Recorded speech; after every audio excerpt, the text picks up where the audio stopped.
Benedict Biscop, also known as Biscop Badusing, was an Anglo-Saxon abbot and founder of Monk Wearmouth Jarrow Priory and was considered a saint after his death.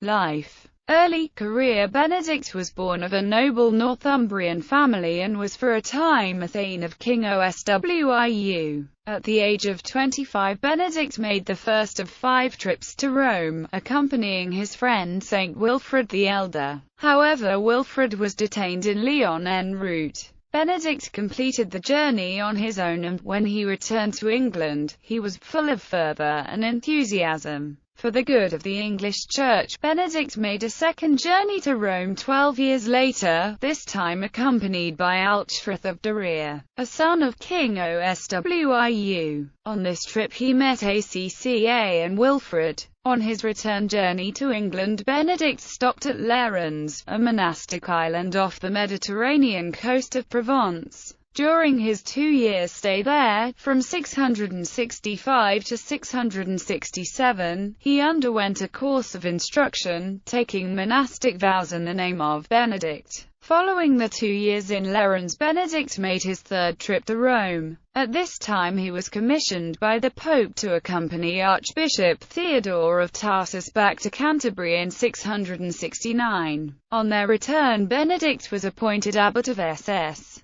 Peter and Paul's, Canterbury, by Archbishop Theodore, a role he held for 2 years. Bibliophile. Benedict Biscop, the bibliophile, assembled a library from his travels. His second trip to Rome had been a book-buying trip. Overall, the collection had an estimated 250 titles of mostly service books. The library included scripture, classical, and secular works. Founder E.C.G. Frith of Northumbria granted Benedict land in 674 for the purpose of building a monastery. He went to the continent to bring back masons who could build a monastery in the pre-Romanesque style. Benedict made his 5th and final trip to Rome in 679 to bring back books for a library, saintly relics, stonemasons, glaziers, and a grant from Pope Agatha granting his monastery certain privileges. Benedict made 5 overseas voyages in all to stock the library.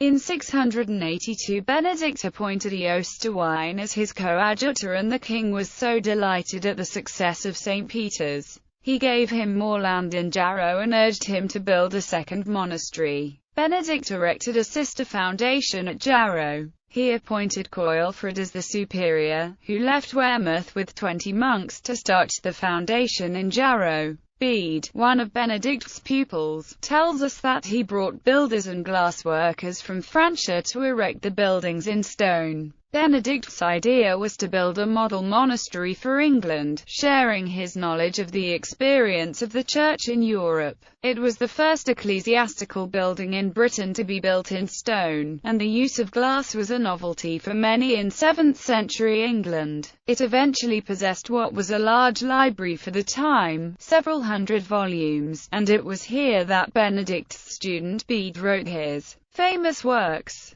The library became world-famous, and manuscripts that had been copied there became prized possessions throughout Europe, including especially the Codex Amiatinus, the earliest surviving manuscript of the complete Bible in the Latin Vulgate version. Death. For the last 3 years of his life, Benedict was bedridden. He suffered his affliction with great patience and faith. He died on the 12th of January 690. Overview. In Benedict's lifetime he had seen the Church change from being divided between the Roman and Celtic churches and threatened by a resurgent paganism to becoming a strong, united and growing Roman Catholic Church, united with the worldwide Church. He is recognized as a saint by the Christian Church, which holds his feast day on the 12th of January.